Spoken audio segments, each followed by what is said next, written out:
Welcome back to Tales of Yavard. We are a Mythcraft TTRPG podcast, and this is our first campaign, The Sea's Tale. I am Corey Griffin, and I am our Mythcrafter. With us, we have Jesse. Hey, I'm Jesse, and I'm playing Zeppa Windwalker and Shiro King. Kobe. Hey, it's Kobe. I'm playing Les Sheehunt and Smith Webwood. How we doing? Joey. What's going on, guys? I'm playing Yusuri Arkumi and Larissa Mordai. And last but not least, we have Adam. Hi, I'm Adam, and I'm playing Goron Stormclaw, and also Dogan Lafite. On the last time of Tales of Yvard, the 8 crew members had a conversation of many different things. Many different emotions were also spoken, or maybe not talked about at all. The crew finally came up with a plan on how to go about attacking the lumberyard, until some interesting, inclement weather happened. Zephyr had a plan, dealt with it, and now it's time to find out what happens next. So we are going to pick up after you all have been able to take your rest. So please make sure your character sheets reflect that fact. So for the last 2 hours of the rest, okay, so let me ask you this, because some of these rituals that I can do say they can be a part of a recoup. Does that include a part of a rest as well? Okay, yes. So taking a rest assumes that you both catch your breath and recoup. Yeah, Getting those benefits as well when you Okay. take a rest. that was exactly what it was. Cool. I knew where to find it. It was just fucking hiding at the bottom of the page. But can you cast multiple rituals in the same recoup? I'll give it to you. What are you doing? Okay, so the first one is going to take me an hour. I'm going to cast Shadow Armor. The next one is Drums of the War God. Actually, I'll save that for the last one. Okay. The next one after Drums of the War God, the next one after Shadow Armor is going to be Adept, which is when you finish casting this invocation, you gain 2 adaptations of your choice from the list below. The 2 I'm going to choose are Spines and Sprint. Spines is when a creature makes an unarmed or natural attack against me, they take 1d4 sharp damage. And then Sprint is I gain an additional 10-foot walking speed. The next one after that is when I'm actually going to do Drums of the War God, because it's going to take 30 minutes. Which, as we've seen before, up to 6 willing creatures and myself become invigorated with the vestiges of the power siphon of the War God, and everybody becomes rallied. So who is not becoming rallied? Smith.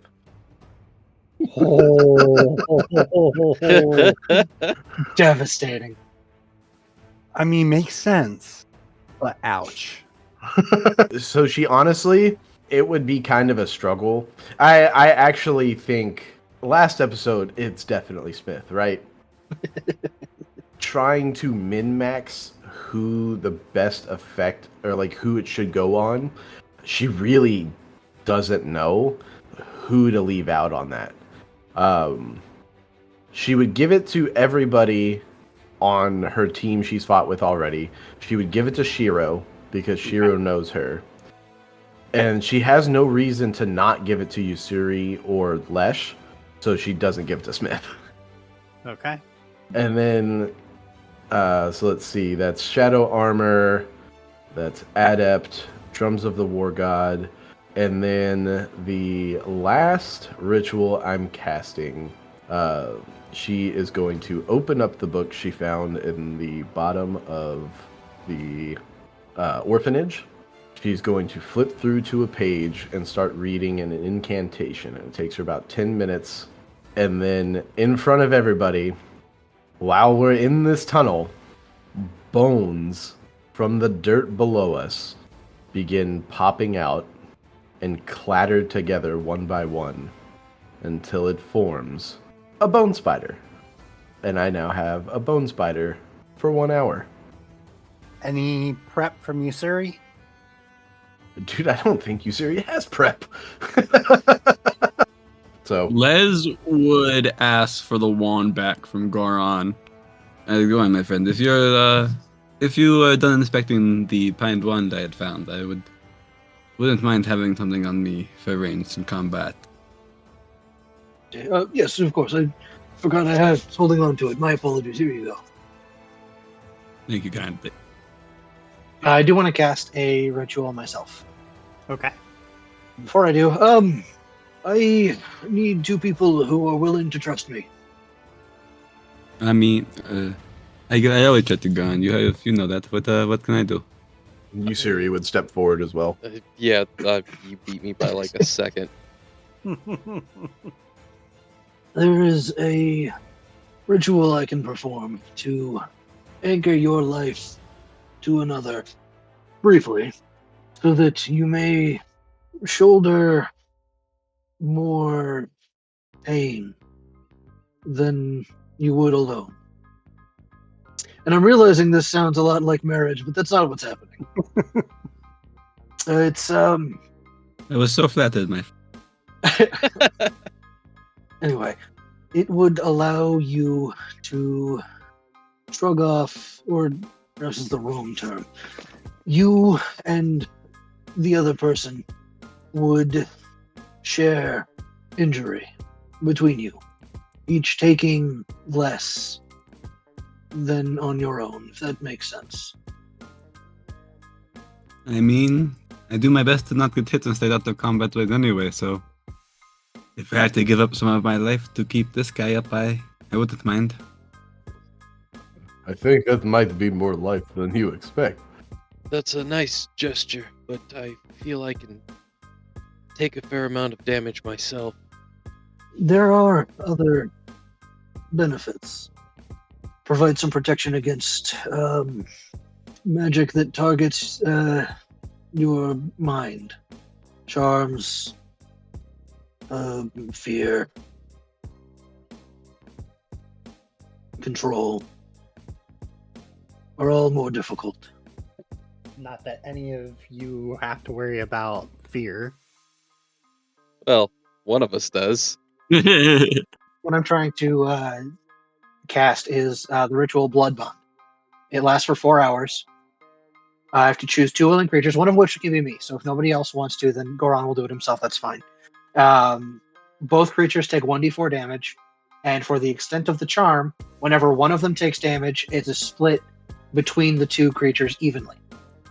Additionally, for the duration, whenever another creature attempts to charm, demoralize, enthrall, or frighten either person, the attacking creature must roll 2d20 and use the lower roll. Strong. It takes an hour to cast, so I'd be casting this at the last hour before we're going to get going. So when Lesh steps up and says, they have the conversation about, them sharing the blood bond. It seems like on Lesh's face, he's kind of scared to do it. Like he wants to do it, but doesn't want to do it. And seeing this, Larissa would step forward and I am somewhat of a hardy caster, I guess. I will volunteer for this blood bond. Are you sure? Well, Zephyr helped us, so we're here to help you. And if this is something that I'm good at helping with, it's worth doing. All right, then. So it's going to be Larissa and whom? Usuri. You both take 1 point of damage. Nice. Nice. Yes, I was really happy about that. Larissa's bloodied. Oh no! What kind of damage was this? Look, I don't. It's just he collects a little blood and then performs this ritual. and you are connected via occultish druidic magic. Okay. Does the anchor react to this at all? Because it's occultish, Not in a negative way. but maybe not in a It- negative it's- way, but does it react? There's a slight glow to the anchor that then fades away. Kobe, any prep from Lesh or Smith? No, because Larissa's already sharing her health with them, but now Lesh is actually flipping through his grandpop's storybook, trying to see if he can find that story on dinosaurs his grandpop used to always tell. Anything mechanically you're gonna do before we move into the fight, or is that just That's me hoping to be able to summon, gain access to some summons from the Ansar before stat blocks. okay? That eyebrow raise? Yeah. See, any prep that you're planning on doing? Yes, so Smudge is going to be becoming his crab version, the which is mechanically the crawling familiar. No, I don't think he's going to cast any of his invocations for that. Yeah. Okay. And anything from Shiro? No, he's just hanging out over in the corner with Usuri and Doggin. They're all just kind of watching the casters do their thing over there. I'm assuming you all are just going straight for it. You aren't going to try and move around. You're just going to come up from the southwest and make your way in. Yeah, before we leave the tunnel, Smith would just walk up to Larissa and be like, I know I offended you earlier. I apologize for that. I don't want to go into a battle harboring any sort of negative feelings towards you or you towards me. I would hate to die and that be our last note. I'm sorry again for whatever I did cause to cause offense. There is a long pause before she says anything. I understand you didn't understand that the words you used hurt me. You didn't mean them the way you did. I forgive you and harbor no ill feelings. And when we're done with this fight, you are going to tell me exactly what your master said about teaching me about the order. So I'll see you on the other side of the battle then, little lady. Sounds like a plan. Okay. And then she hops on her bone spider. Doggin, having heard that exact tone many times before, just kind of winces a little bit. Alright, here we fucking go. Yeah, if we're getting ready to charge, this is, when I would bullshit to see if I could get my dino summon.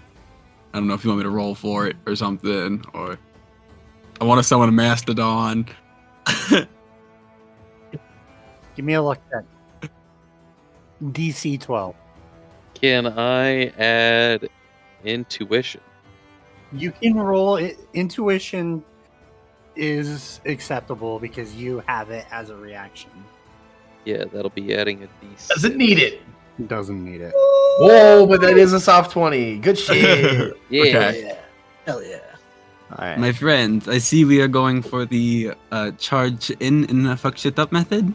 I think I may have something that could help. I was reading through some of Grandpop's stories, and I remember one about a very courageous man back in time who decided to use mastodons to charge a castle. So let's see what I can do.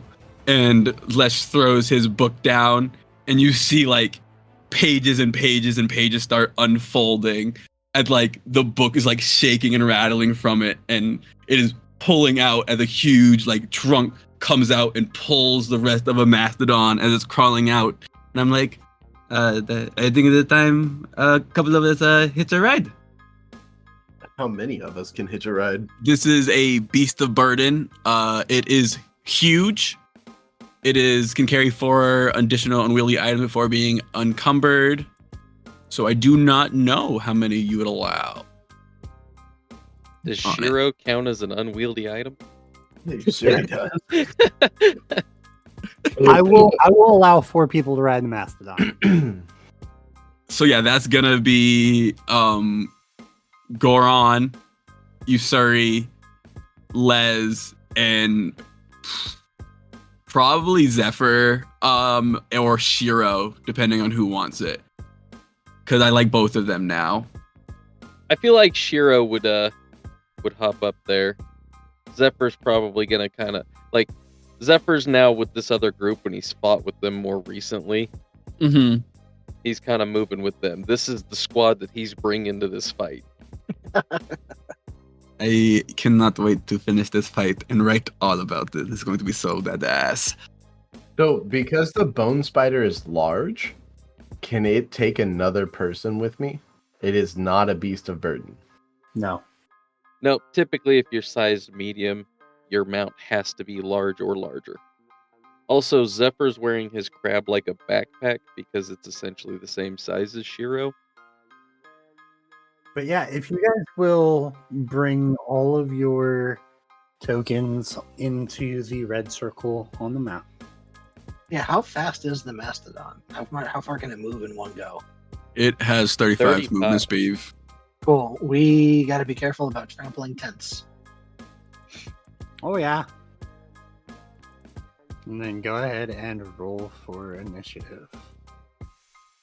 Shiro rolled high. Give me a second. Ugh.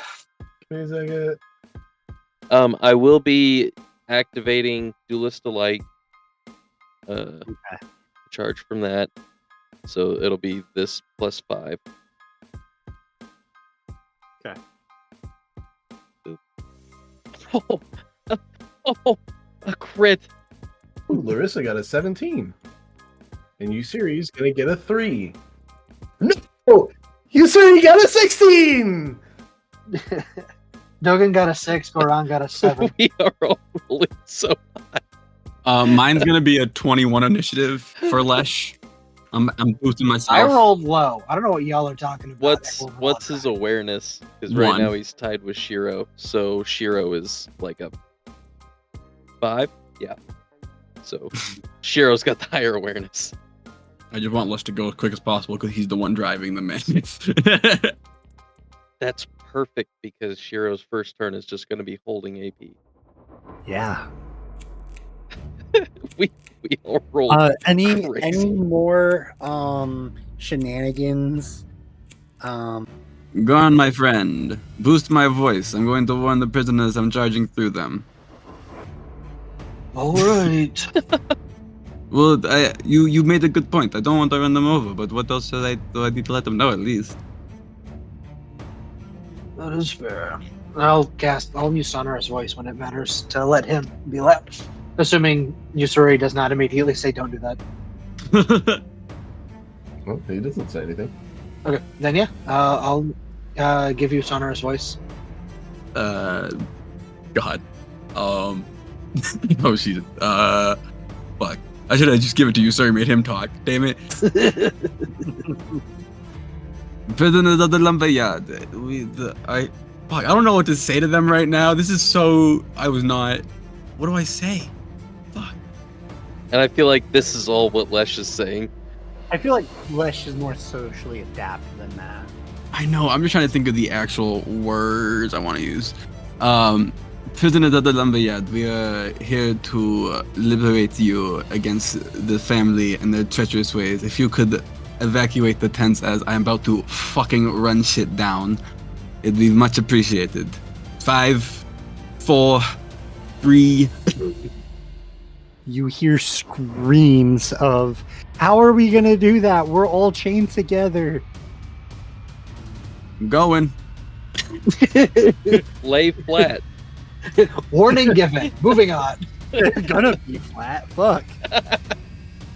As you all come charging into this clearing, the white Urkow, who's still sitting at the entrance of the tent, is just going to smile, and his voice is going to boom as he says,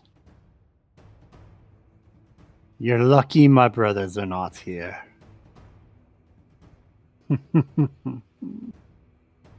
Let's have some fun, shall we? And Zephyr, you're up first. All right, so let's see. What do I got here? 5 AP to work with, I think.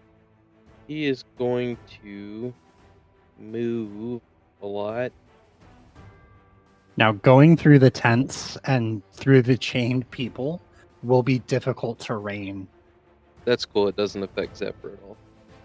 Let's see. He's 95 feet away. There's no way I'm getting into range of that with that for 1 AP. He's going to move up 20 feet. Right there. He is going to cast Hunter's Quarry on Big Bear guy. Okay. So what that does, which it's been a while since I've used it, I have tactical advantage against him, and I would have a bonus to checks made to track him and recall information about him. Then I'm going to, screw it. I'm going to spend 1 AP for instinctive attack, give me a +2 to the roll, and then I'm just going to go ahead and do a regular Duelist Delight shot. Okay. Right now I've got a +3 to hit on that for 15. That will miss. Damn. Oh, I'm not hitting shit tonight, boys. Yeah, that's concerning. All right. Well, that's all of his AP. All right, Shiro. There's a really funny thing that's about to happen here. Shiro is just going to, he's got 5 AP, he's just going to hold all 5. Staying on the Mastodon. All right, Lesh. Lesh is gonna have the Mastodon charge. Where exactly did the difficult terrain begin and end? Because I have 70 squares of movement, and I don't know if I'm ending in the tents or not, because I can't really tell. Kind of there. Get closer, less screaming, get out the way the whole time, duck and cover. As I plan to get in close and let this thing run wild, per se. So maybe once we get in close, hop off and get the swinging. All right. Smith, you're up. Okay. Just Would a you- question there. Was that all you were doing, was moving the Mastodon? Because that was its MCAP. Are you just saving all your AP? Oh, I think I did that wrong then. I thought I could only do the MCAP shit. No, you can do your MCAP and then your stuff. We want to go back to your... If you don't mind. Yeah, as we're approaching, the keeping the book on my side, a small paper wasp is going to fly out of it as we're going, and I'm going to have the 2 pages of the book fly around me and Dusuri. Okay. Miss this turn. So we'll do that, which is 4 AP.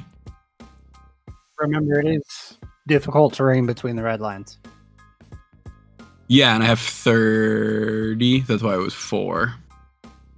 Okay. I thought offensive rush only triggered once.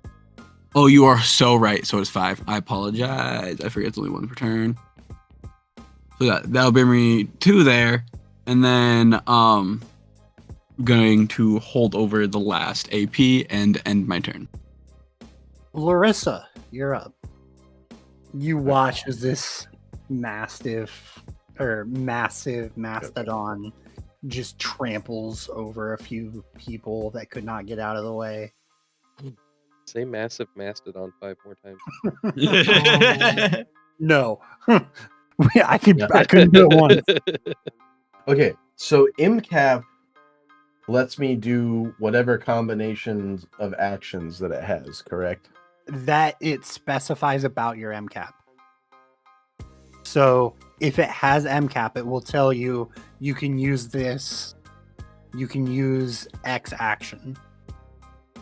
Okay, so let's see. While riding a bone spider, the mounted creature has 2 MCAP. Bone spiders will only let the caster that summoned them ride them unless the caster commands the bone spider to let Okay. another creature ride it. The So rulings of MCAP are just you can use the MCAP for either movement or what was it, dodge? Yep. Action. Oh, okay. So I can, with MCAP, I can move up to its speed twice if I chose. Yeah. Okay. I'll just go ahead and move 40 feet. So that actually puts me, there then because of the red line? yes. Alright. Oh, actually, Adam, this is Dogen, right? Yeah. Okay, so from where I was, I would beeline over and then go up. If I were to get into range of Dogen first. What Larissa is going to do, the bone spider is going to rush over towards Dogen, so that's creepy. And then Larissa is going to hold her hand out towards you. She's going to come by you and give you a high five. All right. Yeah. He'll. If you were to high five her, you will have the benefits of hasten. Yeah. He'll high five her for sure. So yeah, then I'm going to spend 4 AP doing that.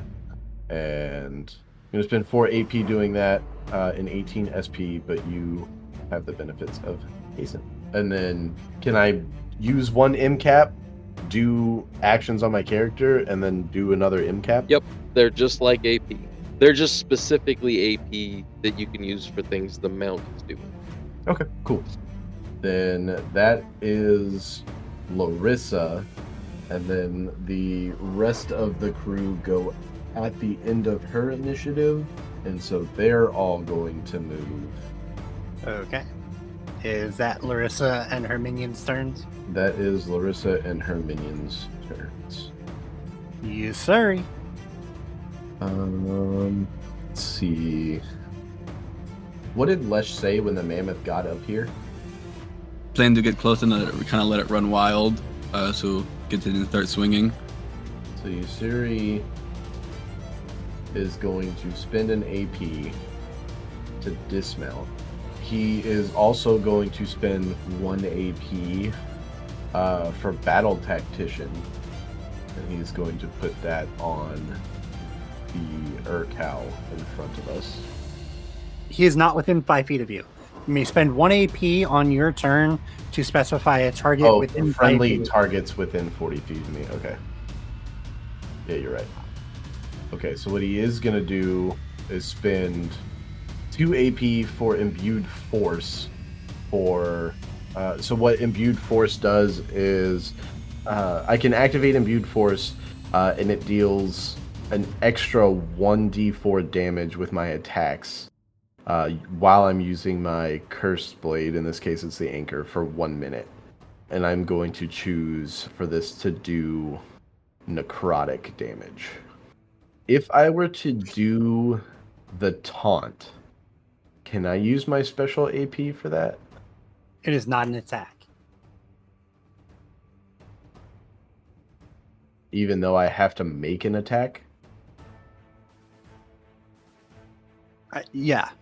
Because even casting a spell still says... This blood range is you gain 1 special AP that can only be used to make attacks on your turn or to make reactive attacks if you have the ability to do so. The Taunt is choose 1 enemy within 40 feet and make an awareness attack versus their logic. I'll give it to you. So here is an awareness attack against his logic. Does a 14 hit his logic? It does. Okay.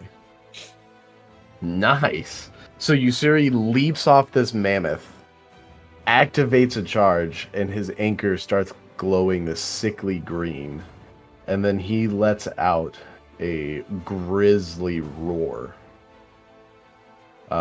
And the druid is taunted And what that does here is I can spend 1 AP awareness per rest. I can choose an enemy within 40 feet of me and make an awareness attack against their logic. On a hit, the target creature has 3 TD on attack rolls against creatures other than myself. Damn. And I can spend 1 AP to maintain the taunt on subsequent turns. Oh, that's good. And then I think with that, I am going to hold over 2 AP. Okay. So this large Urkow pulls out a wand. It is an oaken wand tipped with extremely shiny metal that none of you can necessarily identify. And he's going to point it at you, Siri. And he's going to cast 2 spells. He's going to cast Tangle of Brambles, centered on Yusuri, and Acid Pool, centered on Yusuri. Or he said, "How do you like it?" I don't. That's not what I'm saying. I mean, right now, Shiro, Goron, and Lesh are fine. Yeah. And I have a trunk that I can put us safely on the other side of the shit, so... How big's that trunk? It's got to reach to like 10 feet, doesn't it? Yeah, reach at 10 feet. Yep.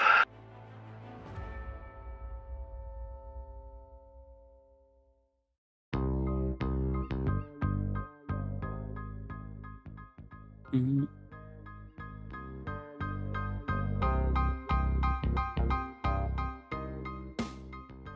Okay.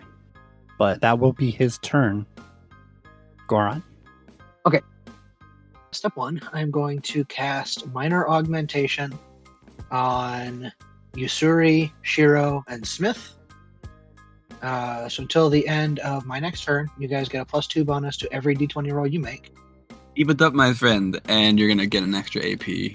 Well, I wouldn't get a TA for being elevated, correct? If I were to make an attack. What kind of attack? What is it? Magic attack. I'll give you one. All right, I will Briar Whip. He's within range. Okay. I'm going to, I'll Briar Whip. We'll see what happens. Nope, it misses. Misses horribly. Ouch. That's a natural 1. Hey, that's some spell points. Do get a spell. I get one. Woo! But more importantly, they are minorly augmented, and that's what matters. That is Goron's turn. Okay. Dogan. I also want to point out the fact that all our characters go one after another. Makes it a lot easier to deal with. Your walking speed is doubled. I did say earlier that something interesting happened with this initiative. That is what I was referring to. That's funny. Yes, your walking speed is doubled. And then your AR, reflex, and anticipation are at a +2, and you gain an additional 3 AP at the start of each of your turns. 80 to get here.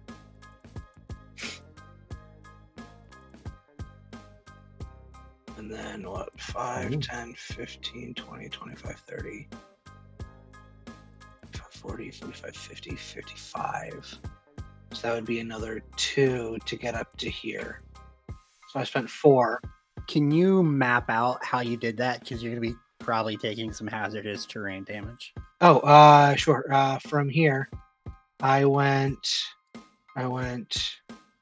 there to there. Oh, oops. There, You went out and around. there. Yeah, and then up. It took me 55. Okay, I was just because the straight shot would have been the hazardous terrain. So I spent 4 to get up to him, and Dogan has 5 normally. So how much do I have? It would be a total of 8. 8. Okay, so I got 4. Yep. So we're gonna throw. I got the old 1-2, but it doesn't matter. We're still gonna throw 3 punches at him. I don't get any TA or anything. Okay, first you're gonna miss for sure. The last one will hit. I'm gonna take 7, and then I'm going to also do my secondary attack with my bleeding knuckles. 10 versus 42. That sucks. Fortitude will is not going to be overcome by 10. Yeah, so he takes 7 damage. Dogan's right there. Hey Corey, so my skeletons have 2 actions that they can do, and of which they can move twice. I only moved them their 30 feet. Can I move them their other 30 feet technically? Yeah, you can move them there 15 up. But we are back at the top with Zephyr. I'm going to cast a couple things here. Going to start with Fleetfoot, which at my current primal tier, so first of all, until the end of my turn, difficult terrain does not hinder my movement. It doesn't anyways because I'm a wind elemental. Primal tier 2, I get an additional plus 5 foot of speed for that. Tier 3, hazardous terrain does not hinder my movement but still damages me. And tier 4 is another plus 5 foot of speed. So I now have a 30 foot movement speed and am not hindered by any terrain. I mean, short of like a wall. I am also going to cast Spring Step, which first doubles and then triples my, like it's tripling my jump distance, which based on my strength and now being tripled puts my jump distance at 24 feet, but is hindered by my movement, which would be 30. So basically I could jump over all of these tents and not be hindered at all. I'm going to spend 2 AP to jump, landing over here. Okay. I think I will just hold on to my last AP. All right. Shiro. Shiro is, let's see, I've got 10 AP to work with. I've been spending so much of the last round thinking on what Zephyr was going to do that I didn't think about what Shiro would do. So he's going to spend an AP to dismount. Probably from the only direction I can see him being able to go is going to be through some of this terrain here. So let's see how that goes. No. So first thing he's going to do is activate Fighting Instinct. Till the end of the current turn, he's got TA and plus 5 foot of movement. I'm guessing it's still 1 AP to dismount, right? Correct. Dismount here for 1. Does that... Am I going to be taking damage from the brambles? Not from the dismount, but when you move, you will be taking the acid pool damage. Oh, okay. I wasn't sure which one. Tangle of Brambles is a 10-foot radius. Acid pool is a 15. Yeah, 25 is going to put me there. Okay. You will be taking 7 points of damage. Ouch. I didn't have to roll a max. It wasn't a max. One of the dice was. One of them was, yes. Okay.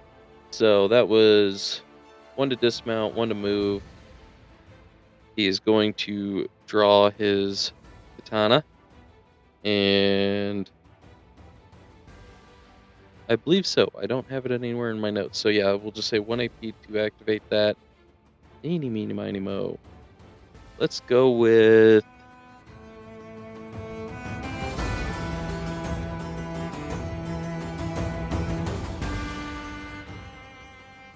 Irisirame Flash. And you would see lightning crackle along the blade. Got 7 left. He's going to spend 1 AP to use his primal aspect to leap 10 feet in a line and attack the big bear man's reflexes. I have, is it +2 to rolls? For minor augmentation, yes. Yes, okay. So yeah, 19 then. Yeah, 19 will hit. All right. So that will knock him prone. It will do max damage of 15. Then does a 10 beat his anticipation? It does not. All right. That would leave me with 6 AP. How much can we hold over right now? Half your level +1. 4. Oh, 4. Okay, so I wouldn't have started with 10 then. I would have started with 9. That leaves me with 5 at the moment. What can I do for 1 AP? Not a thing. He will then just move. Yeah. Okay. And that is Shiro's turn. Lesh. So, do you want to do the stuff to my Mastodon real quick? Do the attack against its shit, see if I'm grappled, all that? Yeah. Yeah, I will. So, Tangle of Brambles. Only rolled a 10 against its fort. I will not do it. And then Acid Pool. It was, what, a 3d4 for starting in it?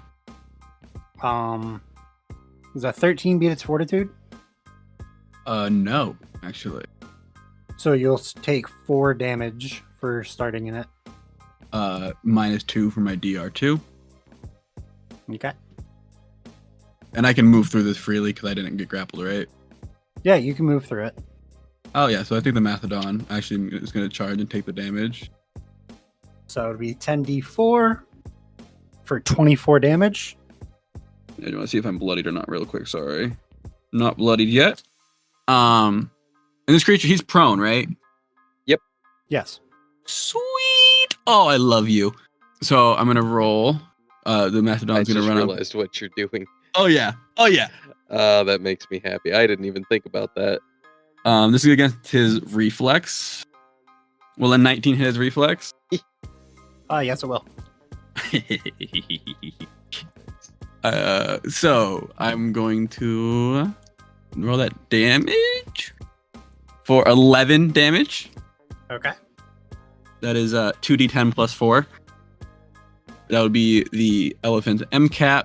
Then we bring us to Lesh's turn, who is going to scorn this guy. So I'm going to do attacking his willpower. Okay. Will a 16 beat his willpower? It will not. Okay. That's 2 AP, leaving me with 3. I'm going to protect Dogen, Shiro, and Goron with the last 3 of my AP, with the books swirling around them, bringing me to the wasp. It will fly here and it is going to try to sting.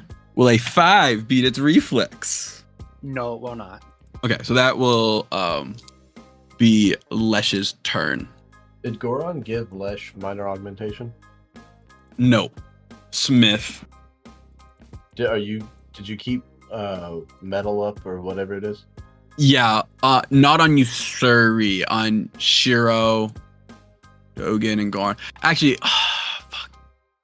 I would have done it to the guy in the Gramble pit. That would have made more sense. Is it too late to retrospect that to be on Usuri? Who are you not putting it on? It would not be Goron. Okay. That'd be Smith's turn now. That'd be Lesh's end. Rolls over the 1 for the support AP. And then Smith is going to, having rolled over 1, starting off with 6 AP, is going to first charge. Boop.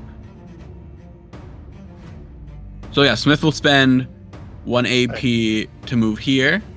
On the way, he's running. He's going to activate the hammer for an extra AP, making its icy glow light up as the fangs start to grow and you see the full face of the hound. 1 AP, 2 AP. And then he's going to, you see him, well, Fran, it looks like me and you might have to do some fighting here. Why don't you take this? And he's going to point the hammer and try to cast Divine Challenge. Okay.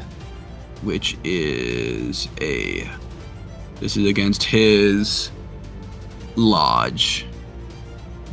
Okay. Will a 10 beat it? It will not.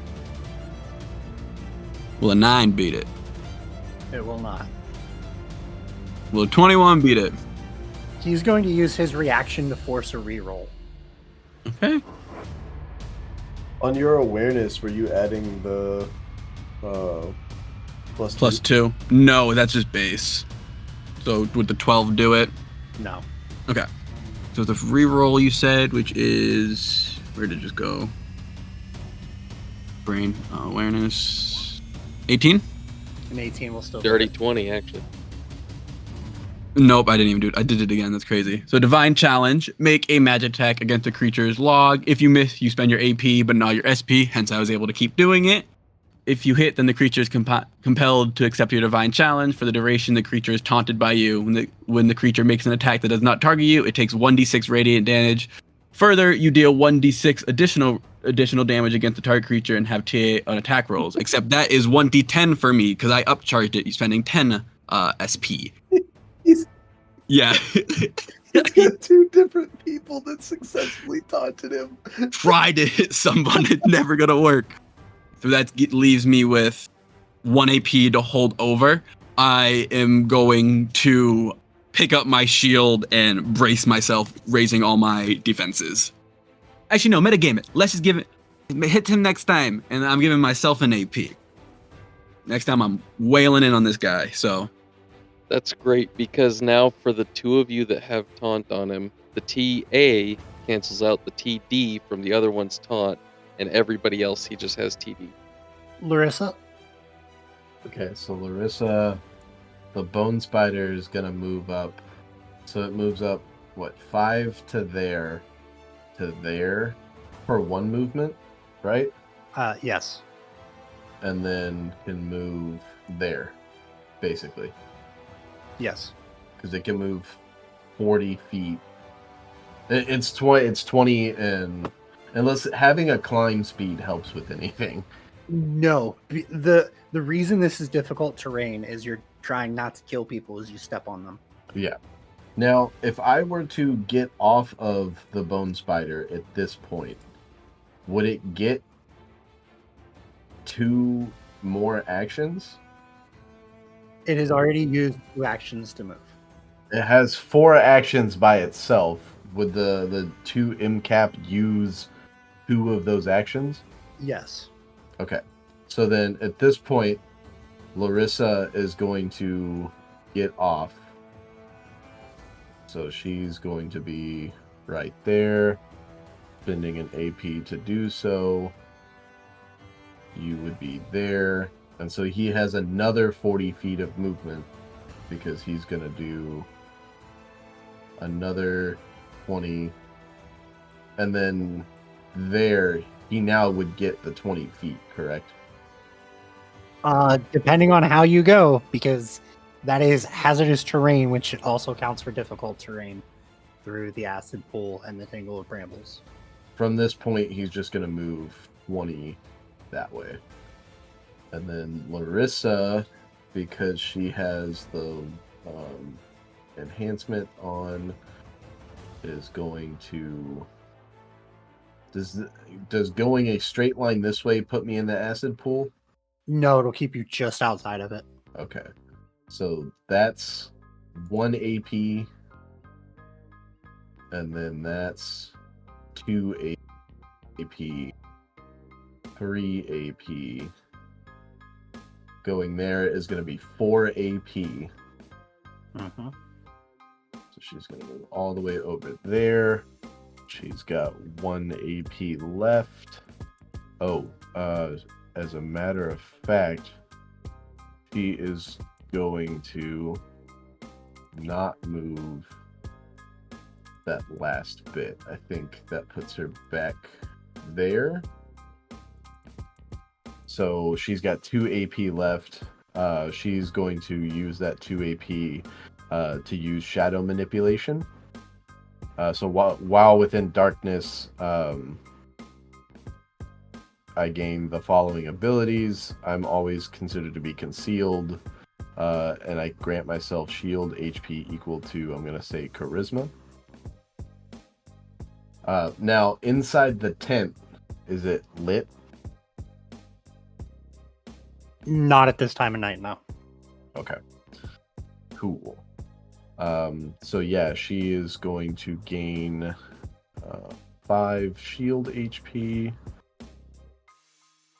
And her defense is fucking skyrocket. Now, here's a question. Yeah. If Larissa gets attacked and takes damage and loses her shield HP, does Yusuri, does that damage get halved? So she only Yes. takes half. Okay. It is still. It's still damage. blood bond. Okay. Cool. And then so that was actually all of her AP. And so okay, so that's Larissa. Now her minions move. So they're going to move 15 there. All of that's in difficult terrain, so that would be 30. Yeah. It's 30 total, so and I considered that, so that's why I'm only 15. And then from there, if I move this way, I'm not impeded, correct? Other than the difficult terrain that is impeded from moving through a friendly creature's space. Okay, so that would be 2 spaces. So I'd be there. Yep. So yeah, that's their turn. So that's all of Larissa. And so it goes to Yusuri. Okay. First up, Tangle of Brambles. 17 beat your fortitude. It does beat my fortitude. You are grappled. Damn, even with my little bonus too, still not enough. Yeah, it's 16 with the bonus. Oh, So a 22 is going to do it as well. For 6 damage, halved. To one, some to Larissa and some to Yusuri. What's it? Is it 1 AP to try to break a grapple? It's 1 AP. Okay, so I'm going to spend an AP to try and break the grapple. Okay. Strength, I'm assuming. Yeah. +2 for Oh, the minor augmentation. I'm sorry. I misspoke. It is 2 AP. I thought it was 2, but you were saying 1. On its turn, a grappled creature can try to break out of grapple once per turn by spending 2 AP. But a 13's not going to overcome my willpower. Didn't think so. So then because he's stuck there, he's going to drop the anchor, sling the chain around his arm, start swirling it, and he's going to throw it at the Urkow. Okay. You will have tactical disadvantage because he is prone. Yep. And you have a mammoth in the way. So I'm giving you 2 attacks of tactical disadvantage. It's just going to even out the minor augmentation. Okay. All right, and so that's still going to be a +2, I believe, because of family heirloom and imbued blade. Regardless, so anchor is a 21 hit, Yes, it will. and so I'm going to roll this and see if I calculated it correctly. This should be 1d12 plus 1d4 plus 5. So 4 damage on for physical, 3 damage is necrotic, and then 5 is strength, and then +1 for being my imbued blade. So 5, 6. It's 10 physical, 3 necrotic. Yep. And then he's going to use 1 AP to recall the anchor and save 2 AP. Haunted in every direction. This Urkow, prone, getting completely bullied at the moment. He will hold up his wand and fog will start billowing out of it, giving everyone within 20 feet of him the concealed condition. And then he will vanish. What a bitch. And I think that is a nice spot to end this episode. fuck this dude. Right? Just got in a good little spot. I love that you just make encounters, we bully them, and then you just make them run away. I mean, at the moment he's just teleporting around, but yeah. Thank you for listening to episode 46. We hope you enjoyed listening and would love it if you let us know below. Catch us on Twitter, Instagram, Facebook, Threads, Blue Skies, and TikTok if you still got it under Tales of the Yard Podcast. Links to the link tree are in the episode description below. If you really enjoyed the episode, give us a rating on whatever podcatcher you use. Tell your friends and spread the word.